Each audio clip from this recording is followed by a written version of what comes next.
So here we have the Ford Fiesta ST line on a 20 plate. I'm going to start off by showing you around the outside of the car, and then we'll hop in and run through some controls on the inside. But from the outside you can see it's a 5-door car with alloy wheels and tinted windows. Let's start off inside the boot and then work our way around the rest of the car from there. As we approach the back of the car, you can see we have plenty of boot space along with that 60/40 split folding rear seat should you wish to increase this space even further. Okay, so we're just going to work our way back round to the front of the car and then we'll hop in and run through some controls on the inside. But now that we've done a full circle of it, you can see it's in excellent condition the whole way round. Just briefly before we climb in, I think it's while we're seeing the interior from this exterior point of view, there's plenty to run through on the dashboard, so let's hop in and we'll do that now.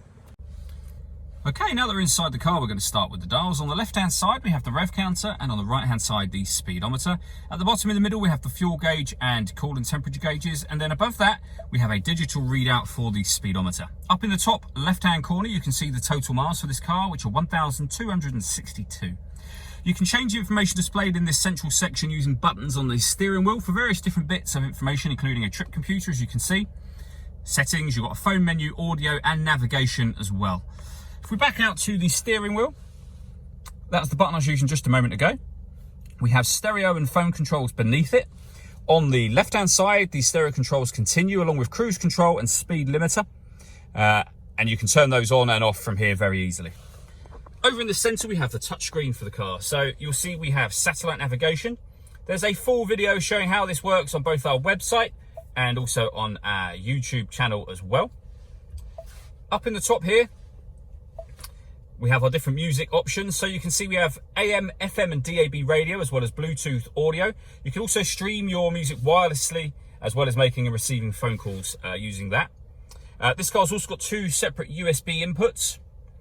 So if you plug devices into those, they will appear up on here as further options for you. And to compare your phone, just hit this button and then this one here. Search for your vehicle on your device and select it once it is found. And then just follow the instructions on screen. Working our way down, we have the main volume for the stereo. We then have climate control. So you can adjust the temperature, you can increase and decrease the fan speed. You can determine where you'd like the air to be distributed. When you're happy with those settings, you can turn the air conditioning off, back on again, or hit auto and the car will maintain the temperature you've asked for by taking full control of the fan speed and the direction of the air for you. You can override that at any time just by adjusting the settings manually.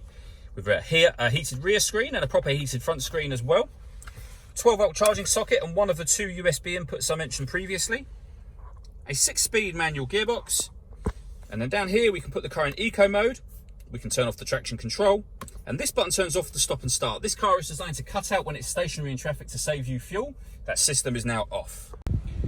All that leaves me to say is thank you for taking the time to watch this video. If you'd like to come and see the car in person and have a test drive, please feel free to call any of our MJA sites. We'd love to hear from you soon.